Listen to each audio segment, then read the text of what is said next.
At one time, Granton-on-Spey boasted around 15 hotels. Many of these were built for the Victorian tourists, and wives of local merchants managed them. Rents, amazingly, were high, from £12 to £60 a month, and its guests came from the middle-class merchants of Edinburgh and Glasgow. The gentleman behind me is James Grant of Grant, who founded New Grant Town in 1765.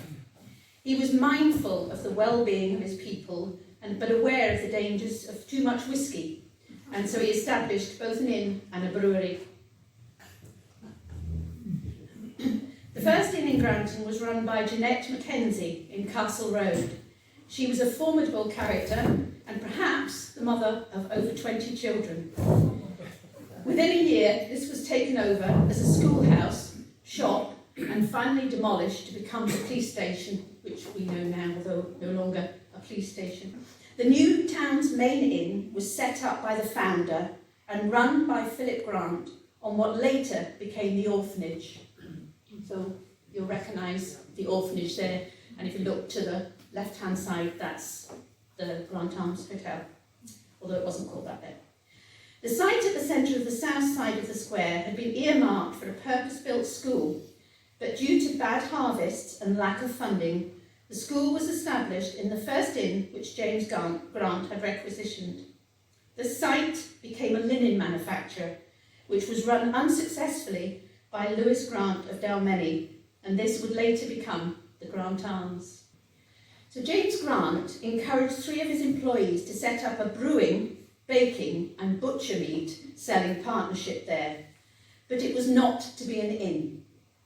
To help with the brewing of the beer, Sir James supplied them with hundreds of empty bottles from the castle, which had belonged to his father. The beer that was brewed was known as Nappy Ale and was brewed from native grain. James Grant was trying to encourage the drinking of beer rather than the spirit, which was the custom in the Highlands. Although Sir James's intentions were not to sell whisky, it was inevitable that the water of life found its way into the cellars. Both Glenlivet and Strathaven's, I worked out how to say it, Euskabia? Is that right, John? Ishkabal, although it starts with a U. Okay. Was said to have been sold. And this was during the time of the Napoleonic Wars, and duty was increased to help pay for the war, and smuggling increased. A Chancellor of the Corks might be appointed, and he would keep, in separate pockets, the corks of various bottles opened, and he would tally that with the landlord at the end of the day. The Brewing, Baking and Butcher Meat Company did well. Hugh Faulkner was a very good brewer. His cousin James Faulkner was the baker, and Will Forbes being the third member. I assume he was the butcher. Following the death of Hugh in 1778, he left his shares to his cousin James, and he bought out Will Forbes. He was still not allowed to sell accommodation or his products for use within his own premises. Sir James eventually gave the lease of the inn next door to James Faulkner, who straight away switched the business to the brewery.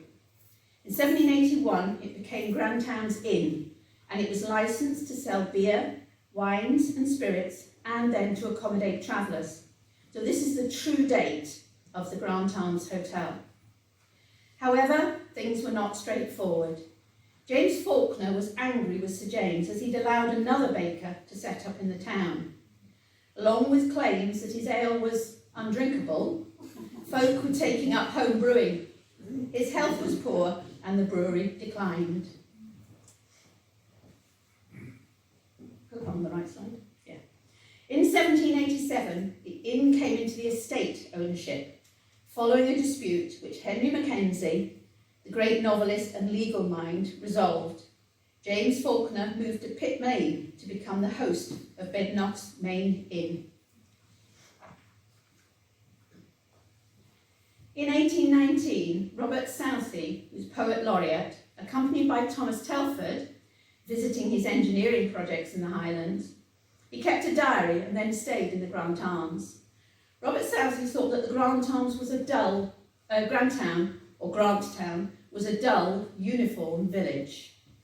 Thomas Telford agreed, but commented that it was not quite so uniformed as Rothes, but duller.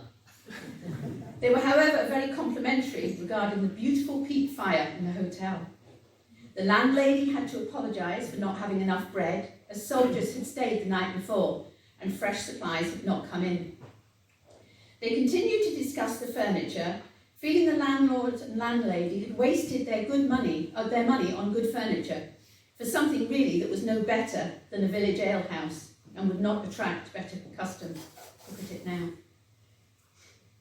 Sir James had made great efforts to stop excesses of drink, and in 1853 the Forbes-Mackenzie Act meant that the inns would not serve drink before 8 a.m.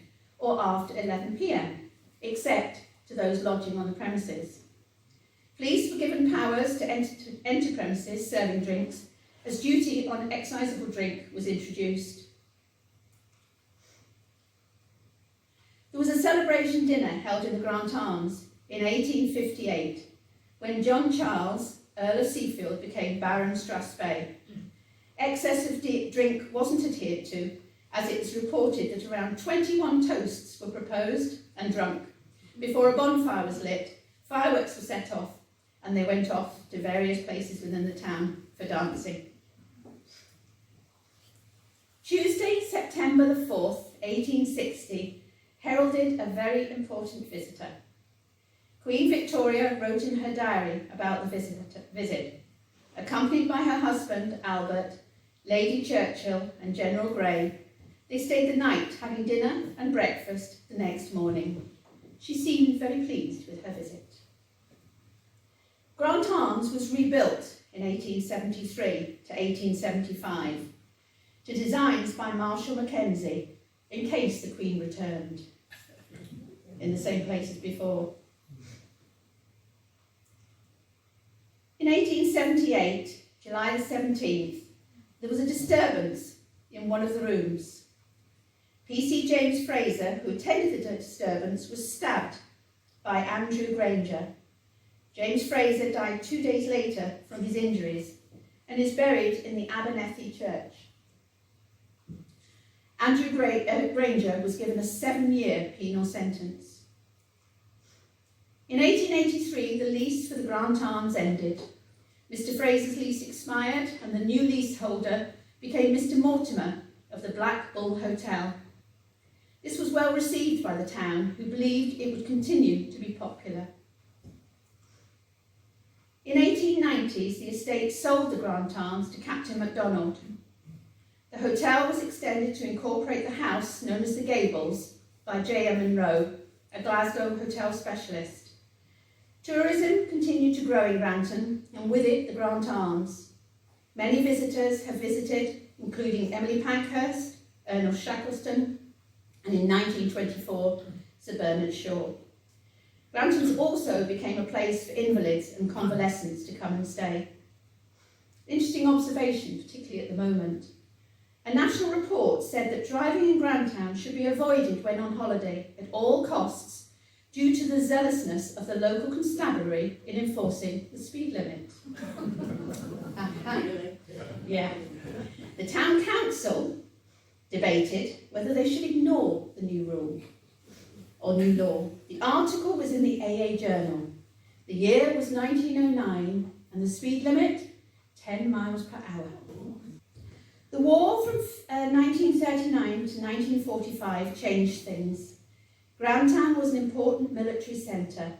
The hotels were commandeered by British troops of the 51st Highland Division. Following the war, the hotel became Ashley Courtney recommended and was awarded 4 stars by the AA, RAC and the RSAC. Many of the 60 bedrooms had bathrooms, and during this period the manageress was Mrs. Hutton. It was during this time that Queen Elizabeth visited the town and was shown where Queen Victoria slept. This was in fact ignoring that the hotel had been rebuilt since Queen Victoria's visit. On August the 14th, royal portraits were presented to the town and signed by all members and officials of the town council. The Queen left with a kilt pin gifted to Princess Anne as a birthday present. Grant Arms now hosts the BWWC and is one of the most prominent hotels in the area to stay and to become involved in local wildlife. The Grant Arms, this is how I remember it. My brother worked here as a kitchen porter back in the 80s, and I worked as a waitress in the Cradle Inn. This is how I remember it. And I think the next slide is more as we would remember. Thank you for listening to this presentation, and I've enjoyed finding out about the history of the Grant Arms. And thank you especially to George Dixon, who's still with us at the back of the room, Bill Sadler, who's also at the back of the room, and the Granton Society's research. Thank you.